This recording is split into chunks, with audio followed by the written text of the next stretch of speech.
I was always creative, even as a child, and I was kind of in different activities that kind of shaped me into this, I guess, creative person that I can be. You know, being a single mom in America is not easy. So, definitely had ups and downs, but overall, it was definitely a learning experience. And like I said, it worked out in the end. I was kind of forced into entrepreneurship. It was a struggle to keep bills paid. The creator made sure that that process and that time that I had of isolation molded me into a whole new person. So, like, the person I was before being an entrepreneur is a completely different person today. I am always reminded of how, you know, things may seem bad while you're in it, but if you stay the course and if you believe in yourself and then you believe in God, you're going to always end up where you're supposed to be regardless. So things that inspire my content, it's kind of hard to say, only because I'm inspired by everything and anything. I'm inspired by things I don't even see. I'm inspired by things I hear. I'm inspired by thoughts that don't really have an image to it. So it's kind of hard to say what exactly inspires me. Part of being creative is stepping back and being open to things and ideas. And I think that's kind of what allows me to be creative. On top of me being very in tune, more in tune than I've ever been in my life with God and with my creator and with my family too, because they inspire me at all times. I create things with them in the room, and I feel like just them being in there helps me create better and helps me to focus more, and they just give me this sense of meaning that I didn't really have before.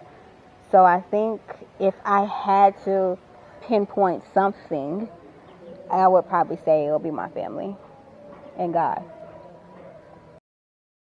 Being a wife, being a mother, like, to me, those are the biggest wins in life that you can have. Like, those are positions in life that not everybody gets to experience, and that the people sometimes that do experience them don't take them seriously.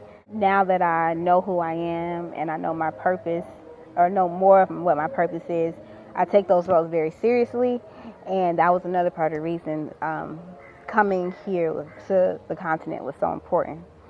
So for me, my biggest wins are being a wife, being a mother, and being free and on the continent of Africa. Like, that's a huge win for me.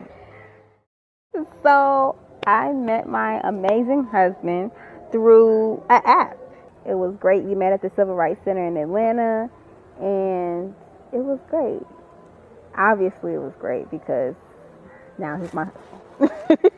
So the way I managed dating, motherhood, and freelance work was, it was just all one. It was never really separate. Like, I used to bring my husband, or at the time my boyfriend, and my son to my shoots.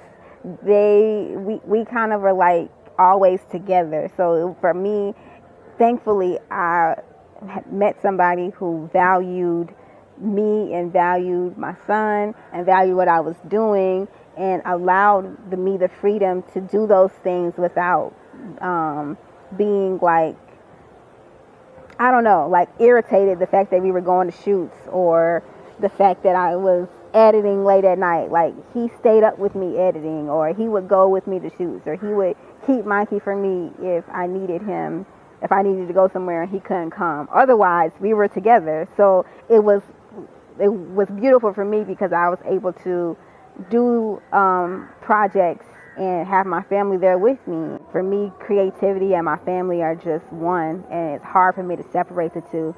So I always like to incorporate them if I can in my projects and when I'm editing or if I'm going on a shoot. So I didn't separate them. That's how it worked. I kept the dating and the motherhood and the freelance work all together at the same time. It was great.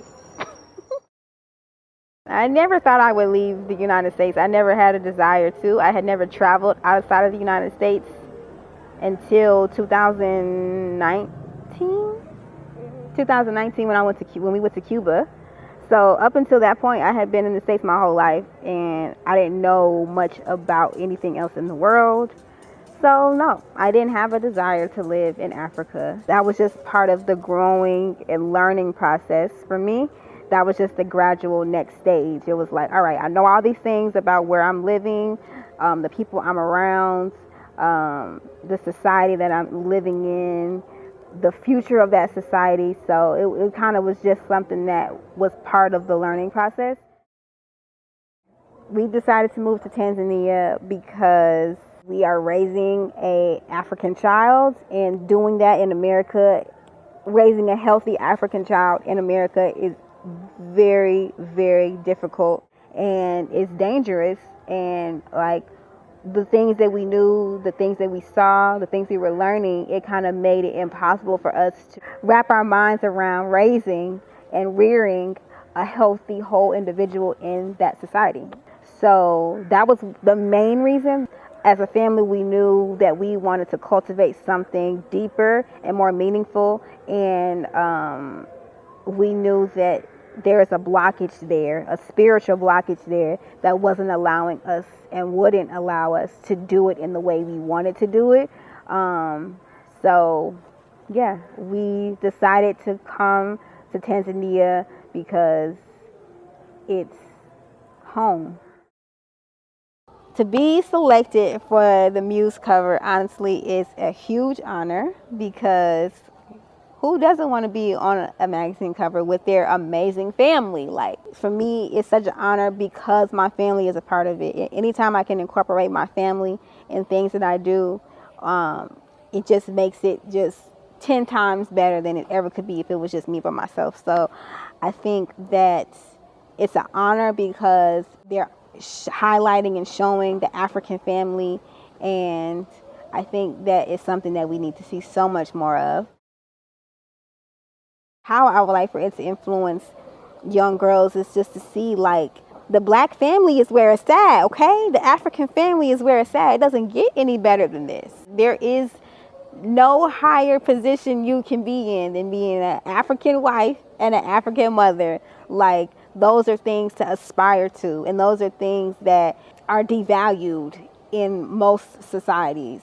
And I just feel like if I can tell any young girl anything, is embrace and value being a mother and being a wife. Anything else I do is just a product of the fact that I'm a mother and I'm a wife. And it's just a product of the fact that I take those roles very seriously. If I didn't take those roles seriously, I don't think I could be where I am today. I don't think I could be as creative as I am. So I think if we start really teaching our young daughters and our young sons the value of that African family, that nucleus, that unit, that unbreakable unit, I think that that's the biggest takeaway I want anybody to take from me, is knowing how important it is to embrace those roles. So what's next for the Best Family is growing as a family, which is something we're always going to do no matter where we are. And second is focusing on educating and focusing on the importance of learning as a family, and not just making it so that the parents are learning separate from the children and everything is kind of isolated. We really want to show parents and show children too how amazing and fulfilling it is to learn as a family together. So that's kind of where we're at right now. We're just focusing on sharing the importance of learning together as a family and how it can transform and take your family relationships to the next level.